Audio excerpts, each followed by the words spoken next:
Olá, amados! Hoje nós vamos falar sobre Deuteronômio, capítulo 5, verso 18, que fala do não adulterarás, um texto também presente em Êxodo 20, nos 10 mandamentos. Nós vamos fazer uma breve lista de definições aqui sobre adultério, apenas para a gente se situar um pouco melhor sobre o sentido da palavra. Adultério é um substantivo masculino e, como termo jurídico, significa a violação, transgressão da regra de fidelidade conjugal imposta aos cônjuges pelo contrato matrimonial, cujo princípio consiste em não se manter em relações carnais com outrem fora do casamento. Por extensão, a segunda coisa é que significa infidelidade estabelecida por relação carnal com outro ou outra parceiro ou parceira que não o companheiro habitual. No sentido figurado ou figuradamente, a junção, a união de elementos contrários ou destoantes. Por exemplo, da virtude com o pecado. Você juntar a virtude com o pecado são dois elementos destoantes, né, que acaba criando uma adulteração aí no caso. Em quarto lugar, adulteração significa também falsificação de alguma coisa.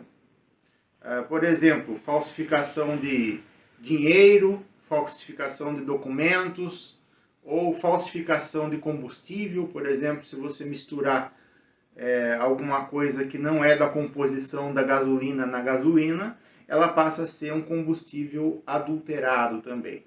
E a origem da palavra adultério vem do latim adulterium, que significa adultério, crime de adultério, adulteração, falsificação e também a palavra mistura.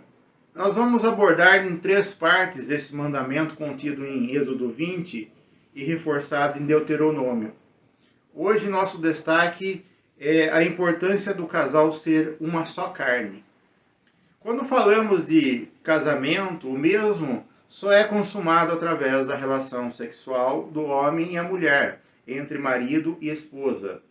Mesmo juridicamente, se um casal não chegar a consumar o casamento com este ato, cabe na justiça brasileira a anulação do casamento. O casamento, apesar de ser consumado dessa forma, não se resume a isso.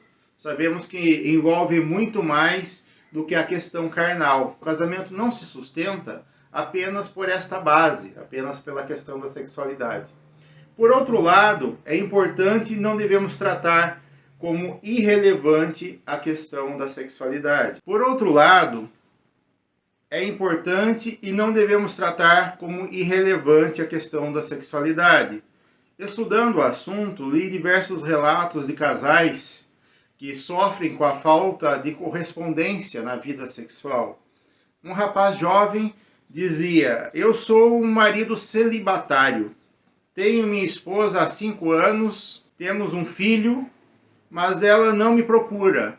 E quando eu a procuro, ela não quer." Discorria a ele sobre o sofrimento que isso lhe causava, o sentimento de rejeição e a tentação de se relacionar com outras mulheres, mesmo amando e desejando a sua própria esposa. Li também o caso de uma jovem mulher, que mesmo casada, não era procurada pelo marido e sentia muita falta disso. Após mais de 10 anos nessa situação, resolveu terminar o relacionamento. Infelizmente, o que ocorre muito em casos parecidos com estes é o adultério, que resumimos em relações sexuais fora do casamento. O problema é muito complexo e exige atenção e atitude de nossa parte como maridos e esposas.